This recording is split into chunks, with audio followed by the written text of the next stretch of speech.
Muy buenos días, Octavio. Jessica Calcaño te habla, ¿nos escuchás? Sí, ¿cómo te va, Jessica? ¿Cómo andás? Bueno, muchas gracias por tu tiempo. Y contanos, para arrancar, por la novedad, ¿no? El tuit de Alberto Fernández que explica en ese hilo por qué deroga el decreto de la intervención. ¿De qué se trata, de qué se trata esa explicación y por qué crees que sucede? Sí, era un poco inevitable, ¿no? Porque, como decías vos, originalmente Alberto había anunciado dos medidas. En realidad, una intervención por 60 días y el anuncio de llevar al Congreso la discusión de la expropiación de la empresa, con argumentos enormemente rimbombantes en ese momento de que iban a generar una empresa iba a ser modelo y que le permitía al Estado intervenir en el mercado de granos. Habló de soberanía alimentaria, que es un concepto absolutamente ambicioso y mucho más ambicioso de lo que era, y ni hablar de lo que es el plan del gobierno. Y eso, como decías vos, se fue deshilachando. Se pasó de primero la expropiación a poner el eje fundamentalmente en la intervención. Eso tuvo un revés judicial. Entonces dijeron, bueno, queremos convertir a nuestros interventores, aunque sean veedores. Eso no pudo ser. Ahí creció con mucha fuerza la propuesta de Perotti, que después podemos reafirmarlo, pero es un amigo del campo, es un amigo de este tipo de empresas, o sea que las salidas superadoras, lo único que iba a superar era la idea de expropiación, que fueron el fideicomiso, y a partir de ahí los dueños de Vicentín, es decir, la familia Nardelli, la familia Padoan, Bullati y otros, empezaron a poner condiciones que fueron aceptadas por el juez Lorenzini, que hicieron que el plan que proponía el plan superador fuera inaceptable para el gobierno, porque significaba que el Estado muy probablemente tenga que poner la plata y la empresa se garantizaba primero estar en el directorio de la nueva empresa, digámoslo de esa manera. Segundo, reclamaban inmunidad judicial. Gente que tiene no solamente las causas por los créditos fraudulentos, que hay una en Buenos Aires, una en Rosario, una en Nueva York, y aparte que tiene causas penales, porque es gente que robó directamente. Entonces, ya cuando esas condiciones fueron en un sentido aceptadas por el juez, el gobierno dijo, bueno, yo no voy a avalar esto, y se retira. Pero entonces, esta es la culminación de una serie de retrocesos, para mí, de una serie de claudicaciones por parte del gobierno frente a una empresa que robó al Banco Nación, que le robó a productores, que está estafando a los trabajadores, etcétera, y termina en este retroceso anunciado por parte del gobierno. ¿Y qué pasa con la causa, ¿no? Porque ahí vi también el fin de semana, se anunciaron allanamientos. ¿Cuál es la situación judicial actualmente? Mira, esa es una de las causas, que es la que el gobierno intentó que intervenga la justicia del AMBA, digámoslo de alguna manera, pero no, dijeron, no, lo tiene que tomar la justicia de San Lorenzo. Lo que pasa que, perdón, de Reconquista.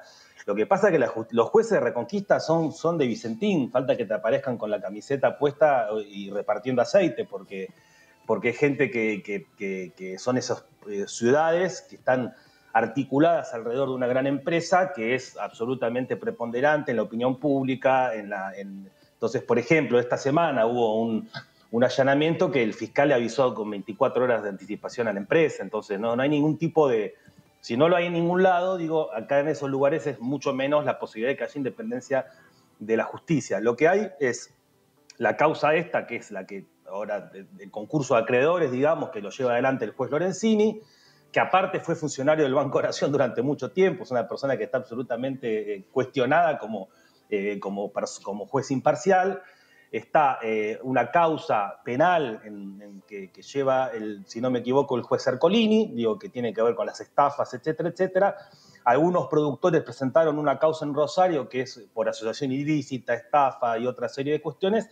Y los bancos extranjeros, que también son acreedores de Vicentín, porque no olvidemos que hay bancos nacionales, productores que le vendieron granos y que nunca recibieron la plata a cambio, y bancos extranjeros. Bueno, los bancos extranjeros están litigando en los tribunales de Nueva York, y aparte está la causa penal, que es la que busca, la que persigue, digamos, al ex presidente del Banco Nación, González Fraga, y a 8 directivos de Vicentín, que agrega un dato que no es solamente el Banco Nación, sino con el macrismo, aparece que en los teléfonos de Nieto, el secretario de Macri, estarían las pruebas de que hubo presión desde la propia Casa Rosada hacia el Banco Nación para que se aprueben esos créditos. Entonces, el macrismo, que recibió 13 millones de pesos de Vicentín para su campaña electoral, está involucrado de manera directa no solamente en el Banco Nación, sino como presidencia. Entonces, la pregunta es, ¿por qué una empresa que estafó al Banco Nación, que estafó a productores, que tiene un nivel de comprobación de que hizo maniobras fraudulentas, que ahora, que por ejemplo hizo todo lo que obtuvo de los créditos del Banco Nación, lo derivó a cuentas personales? Hubo 1000 movimientos bancarios de plata de los créditos a cuentas personales de los tipos de Vicentín. ¿Por qué se retrocede? ¿Por qué se frenan en la persecución y en buscarle una resolución de esta crisis que generó la empresa Vicentín por el chantaje de un grupo de ladrones, como son los Vicentín, los Padoan, los Nardelli? Digo, creo que hablo un poco, escuchaba hace un rato a Patricio del Corro que planteaba algo sobre la deuda. Creo que el gobierno a veces enuncia de cosas, hace denuncias que son más grandes de las políticas que se ven, que se animan a hacer. Entonces creo que Vicentín es un ejemplo un poco de eso. Claro, porque, o sea, de todo el recorrido que vos estás contando, Octavio, más bien hubo como, o sea, es una empresa que está acusada de un montón de delitos, evasión fiscal, maniobras fraudulentas, que hay pruebas, digamos, que están siendo investigadas. Y además, bueno, el mismo Lozano, el titular del Banco Nación, ha hecho públicas muchas de las denuncias en los medios de comunicación que caen sobre Vicentín, pero sin embargo uno ve que avanzaron ellos, o sea, avanzó en el directorio, no se quisieron ir, le pidieron impunidad judicial. ¿Por qué crees, digamos, que está este retroceso del gobierno y este avance de la empresa? Yo creo que generales, porque es lo que hacen con todas las herencias del macrismo. Se las denuncia y se las señala como forma, en su momento, de ganar las elecciones, de mantener su núcleo de apoyo, pero al momento de enfrentar esas herencias se frenan en la puerta y retroceden. Yo creo que acá el rol de Perotti fue fundamental. Perotti, no olvidemos que en el año 2008, durante el conflicto agrario, él se había pasado abiertamente a defender los intereses de la sociedad rural, alejándose del kirchnerismo, como hizo el propio Alberto, cosa que muchos y muchas olvidan. Digo, se pasó absolutamente a favor de las patronales rurales, y en este caso apenas apareció el nombre Perotti ligado a la rimbombante frase de buscar una salida superadora.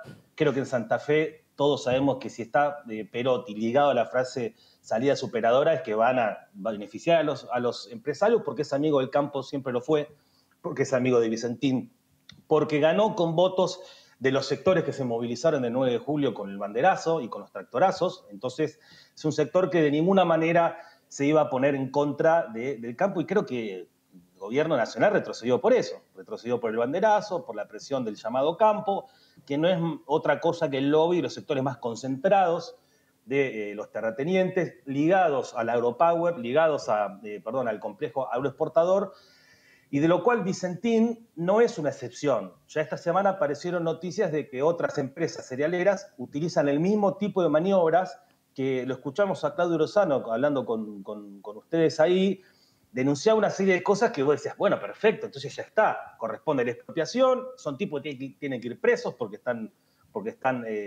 robando de manera absolutamente abierta e inescrupulosa, y sin embargo no solo eso, sino que denuncian persecución política. Entonces, imaginemos que unas personas roban un banco, un camión de caudales, y organizan marchas a su favor, dicen que los están persiguiendo, y vos decís, pero escuchame, se robaron. Bueno, Vicentín es un poco eso, se convirtió en una bandera empresarial y de la derecha argentina, de Cambiemos, etcétera, pero una derecha que fue lo suficientemente efectiva como para que el gobierno se frene ante ella, acepte sus condiciones. Obviamente se retrocedió absolutamente de su idea original de expropiación, que es lo que correspondería hacer, pero por una cuestión de salvar los puestos de trabajo, de conseguir una empresa que produzca sin contaminar, de pensar efectivamente en la soberanía alimentaria, etcétera. Y creo que esos retrocesos claramente apuntan a que esta empresa es muy probable que termine quebrando, y la quiebra, obviamente, ¿qué es lo que están esperando? Grandes multinacionales que tratan de esperar la bancarrota de Vicentín para comprarla a precio vil. Entonces, hay una gran preocupación por parte de los trabajadores y el gobierno ha retrocedido al punto tal de no llevar a ningún tipo de tener en este momento ningún tipo de propuesta. Yo abro una pregunta. El Frente de Izquierda tiene un proyecto de ley que plantea una comisión investigadora independiente para ver el nivel del fraude de Vicentín, qué se habla en los registros contables para saber hasta dónde llegan esas maniobras fraudulentas, y la expropiación sin pago o pagando un solo peso del Grupo Vicentín para preservar los puestos de trabajo y todo lo que dije antes. ¿Los diputados del oficialismo están dispuestos a discutir eso? ¿O va a primar la obediencia a los designios de un presidente que anunció una cosa que no pudo sostener?